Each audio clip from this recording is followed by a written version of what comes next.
When I switched to an iPhone from my Android devices, one of my biggest concerns revolved around the integration of my Google and Samsung ecosystems. The watch I use, a Samsung Gear S3 Frontier, has been a staple in my everyday outfits for the past 4 years, and transitioning to the iPhone with the split ecosystem has had some unique quirks per se, especially with this device. After now having used the Gear S3 on an iPhone, here are my thoughts. Now I should preface all of this by saying the Gear S3 does work on a technical level with the iPhone. By that, I mean it's still able to receive notifications and interact with them. The watch connects with roughly the same reliability as it did before. Nearly every health tracking feature in Samsung Health works and syncs back into Samsung Health on the phone. Updates are still carried over, and you can download new watch faces and apps. But what I've noticed is for every one of the things it can do, there's a compromise made in the process. Starting from the top with notifications, I'm able to receive them with the same respective app icon, but I'm not able to interact with it further. I can either clear it or block the app from sending me notifications. Previously, I used to have the option to mark as read or reply to texts, or on Instagram I could like a message or reply directly from the watch itself.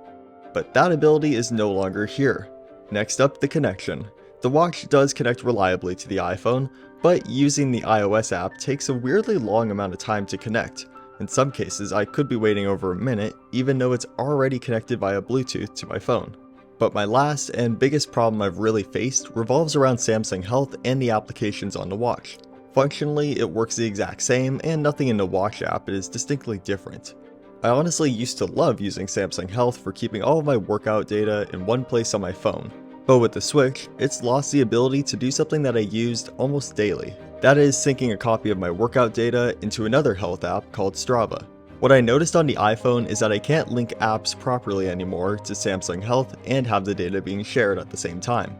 And I find it even weirder that Apple won't at least let me sync it into their health app, despite it seeming like I can by presenting it as an option. To make matters worse, remember when I said there's an app problem?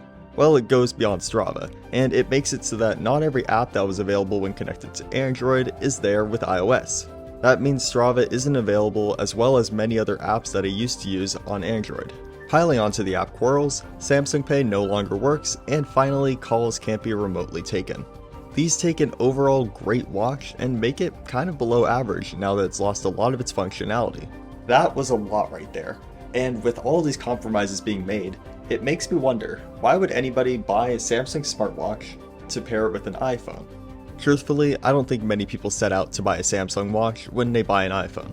It's probably left over from their last smartphone. That's especially true given the newest Samsung ones aren't even compatible at all. But we can reasonably assume Apple is keeping some of those features on lockdown for the sake of their own ecosystem. Likewise, if you're wanting a smartwatch for the iPhone, I think many people would be better suited with alternatives like a Fossil Hybrid if you dig the real watch look, really any of the many Garmins out there, especially if you're into fitness. Or for the enthusiasts who want all the tech in a miniature-sized iPhone, an Apple Watch may just be your best bet.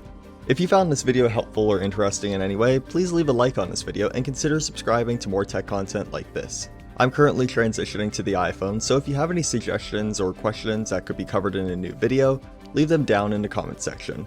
Thanks for watching, and I'll see you next time on Tech Device News.